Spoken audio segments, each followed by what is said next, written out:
السلام عليكم ورحمة الله وبركاته أحبابي وأنا سلامين وولاشي نسم سبكوكين أم بيوتي قفك نقعصو بليز سبسكرايب ده جنبليل كميشا كاغسو منقدونو كودفو si aad u aragto cashar kastoo cusub aan soo geliyo أحبابي سلام الله عليكم ما شاء الله وولاشين سمسم كوكين أم بيوتي ما نسوحي إذين ودا ما شاء الله جوجل آد وقروح بدن ينيسو جوجش ما شاء الله أو خاف ودود أو رومانتيك ما شاء الله عجب والله ليابا ما شاء الله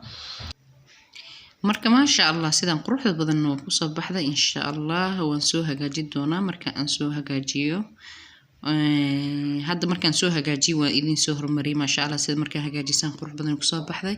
marka insha Allah gogashan waxaan ka gogli doono wax dhan ayaan idin tusi doonaa hadoo Alle idmo iyo qaabkan u gogli doono insha Allah marka hadda waa kana joodariga waxa waaye go ilaa si gacad ka bisa igu jiro oo midab cad leh marka waan soo goglaa hadoo Alle idmo waxaan isticmaali doonaa go'aan guduudka waxaan ku image gareyn doonaa hadoo Alle idmo daahan oo cadaan iyo guduud ka hagaagsan waxaan rabaa insha Allah inaan ku image gareeyo marka waxaan suubinaa insha Allah soo goglaa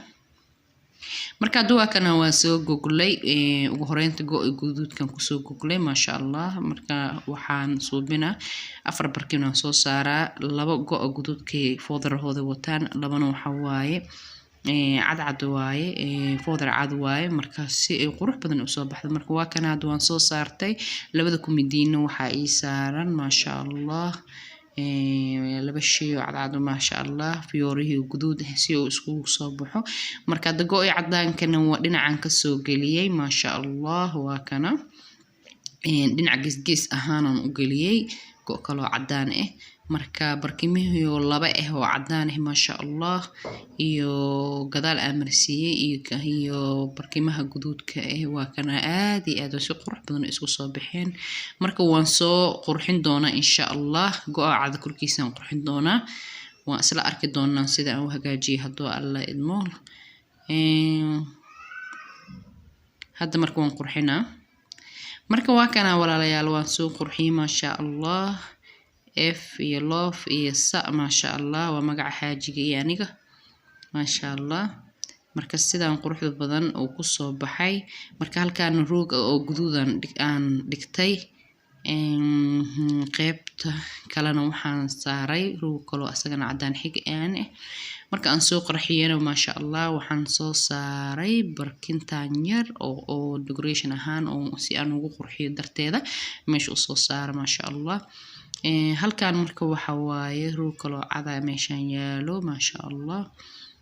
qaybtan kalena roog guduudan marka maadaama daah cadaan iyo guduud uu yahay maxallaha labada go'na aan isticmaalayo waxa waaye cadaan iyo guduud marka ma sha Allah si uu guriga aad iyo aad u soo baxo markasta waxa wanaagsan daah xiranayso go'isa inaad ku image gareyso marka inaad ka caajisto ma ahan ma sha Allah gabdheena Soomaalida waxa lagu sheegay ma sha Allah maxalla nadaafad iyo aduun ma sha Allah marka inkastoo la kala waxaysan yahay oo la kala karti badan yahay ma sha Allah ka gabadha oo ma sha Allah oo gurigeeda kala xiran yahay waxa waaye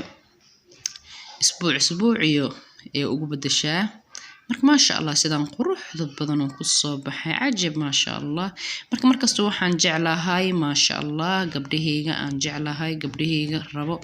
inay si ay gurigooda u quruxsadaan gabdhaha walaalahay marka ayagaan ugu daneynaa nafsadeeda markaan waxaan aan u qabsanayay idinkana meesha kama maqnadiin ma sha Allah